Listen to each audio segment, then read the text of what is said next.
Olá, hoje eu vou falar um pouco sobre o meu relatório científico. Sou o aluno João Pedro Ribeiro Soares dos Santos, fui orientado pela professora doutora Larissa Dias da Cunha, sou aluno de graduação da Universidade Federal de Juiz de Fora, do curso de Ciências Biológicas, orientado pelo professor doutor Eugênio Damasceno Rotz, e fui um dos selecionados para o programa Aristide Pacheco Leão de Estímulos a Vocações Científicas.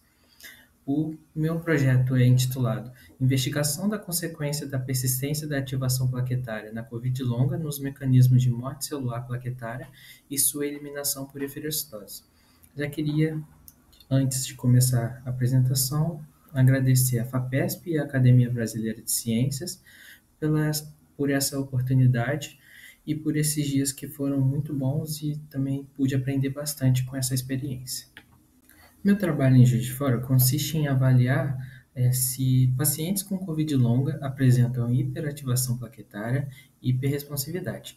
E nossos dados mostram que os pacientes com Covid longa, após um quadro brando da doença, eles apresentam sim ativação plaquetária e hiperresponsividade. Por isso, queríamos juntar os dois projetos para avaliar se a plaqueta desses pacientes, se elas estavam morrendo mais, e se elas estavam morrendo mais, se os macrófagos e monócitos, que são células especializadas em realizar eferocitose, estavam fazendo a fagocitose dessas plaquetas mortas.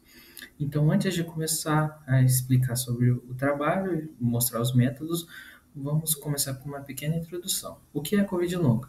A Covid longa é a persistência dos sintomas da fase aguda da Covid-19 por semanas, meses e até anos, podendo afetar cerca de 67% da população que teve a fase aguda da Covid. Sua etiologia não é muito bem definida e os principais sintomas são fadiga, dor de cabeça e prejuízos cognitivos.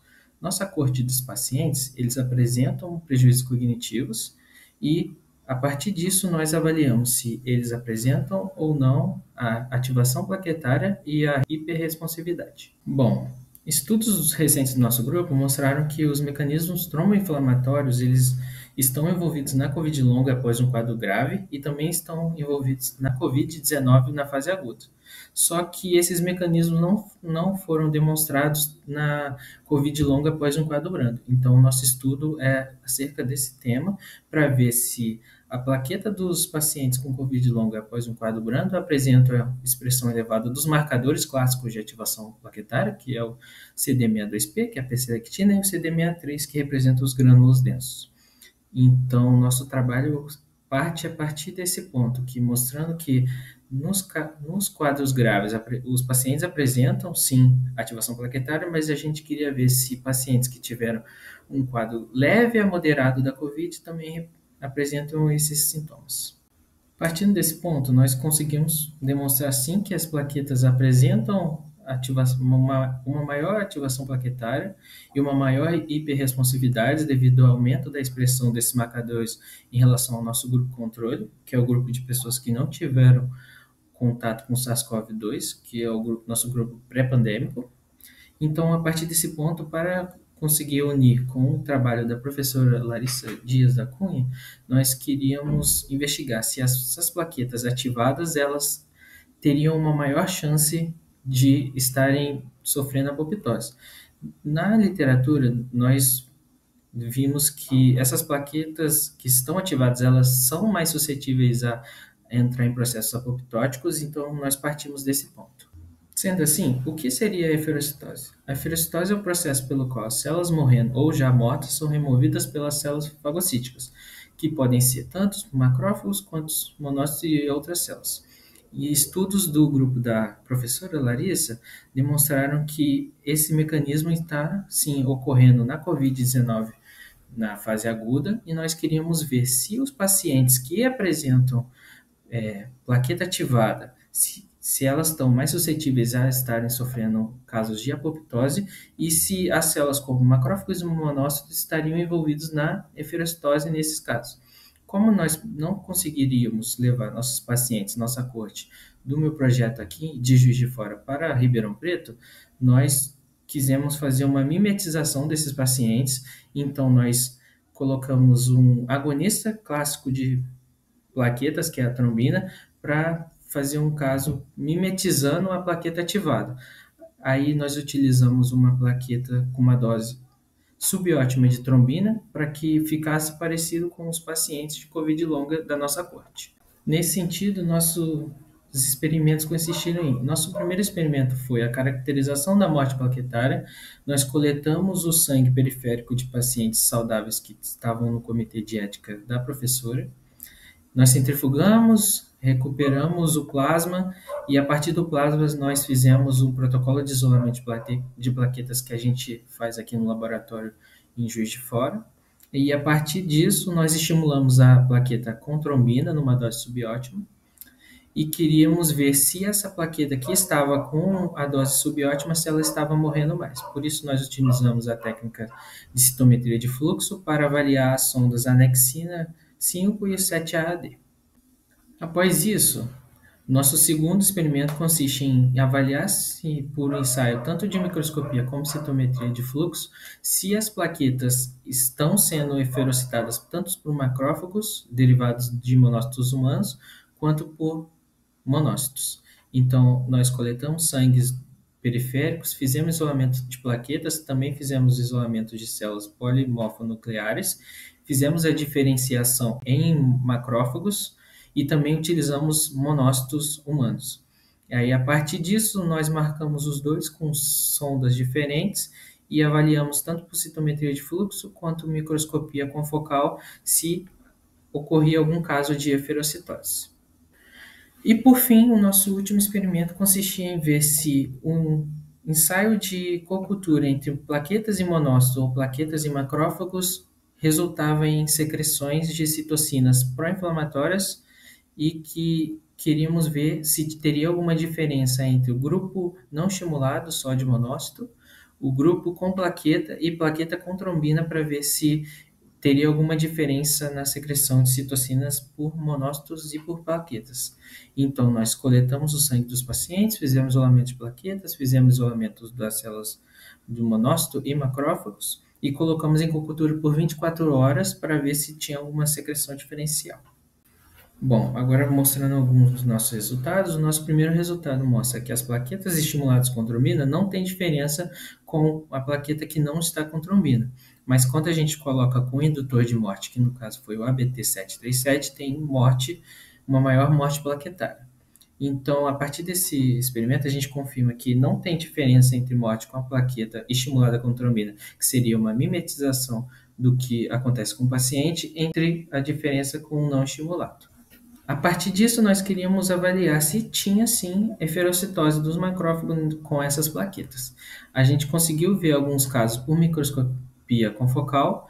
Esses são representativos de plaquetas com trombina, mas também não observamos diferença entre eferocitose com plaqueta com trombina com plaqueta não estimulada, mostrando que o fato da plaqueta estar ativada não influencia na sua morte e nem na sua eferocitose por macrófagos e monócitos, no caso.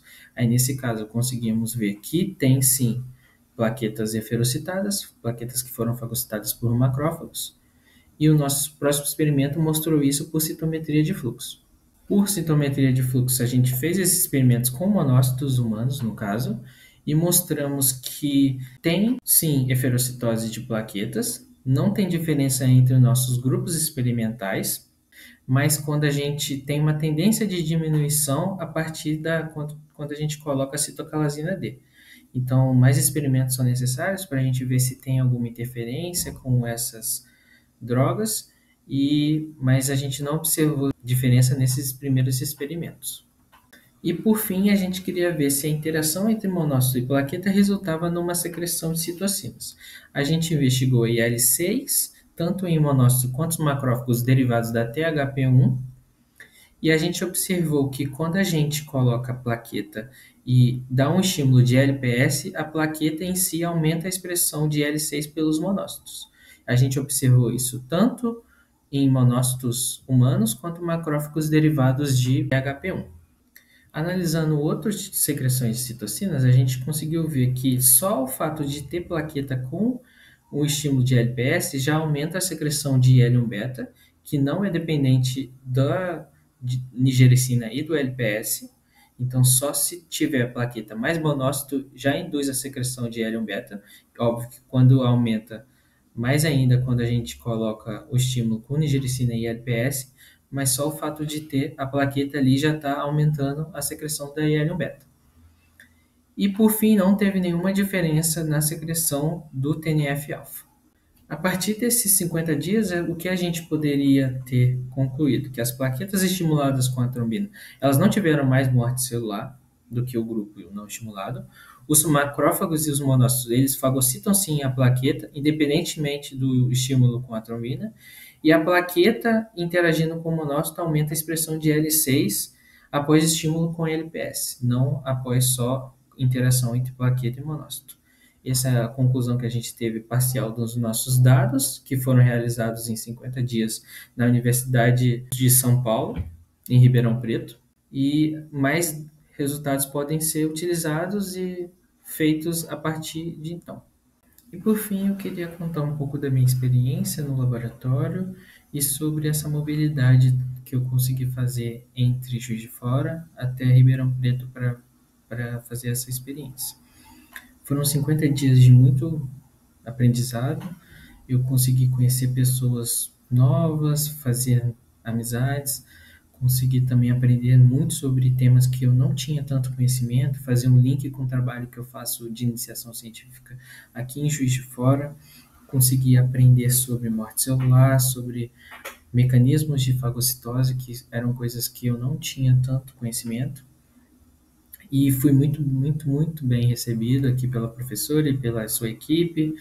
Então foi uma experiência muito boa. Acho que isso seria ótimo para muitas pessoas que estão pretendendo seguir carreira científica, que pode ter uma interação, uma troca de conhecimento com outras pessoas, saber se realmente a pessoa quer fazer pós-graduação, saber se a pessoa quer seguir essa carreira. Então, eu acho que isso é uma ótima experiência para qualquer pessoa que está pretendendo seguir uma carreira científica mesmo. Então, eu queria fazer um agradecimento, primeiramente à FAPESP, à Academia Brasileira de Ciências, por ter me selecionado para fazer essa experiência. Queria agradecer também à Universidade de São Paulo, campus Ribeirão Preto, por toda a estrutura. Queria agradecer também pelo apoio do CRID, que além de conhecer os pesquisadores, as linhas de pesquisa também, que eu acho que isso foi muito importante, saber como é que funciona tudo na USP, ainda pude ficar 15 dias lá na casa que eles têm no campus, então foi uma ótima experiência também. E por fim, agradecimento à professora doutora Larissa Dias da Cunha e todos os seus alunos que me receberam super bem. Então, esse foi o feedback que eu tive dessa experiência, que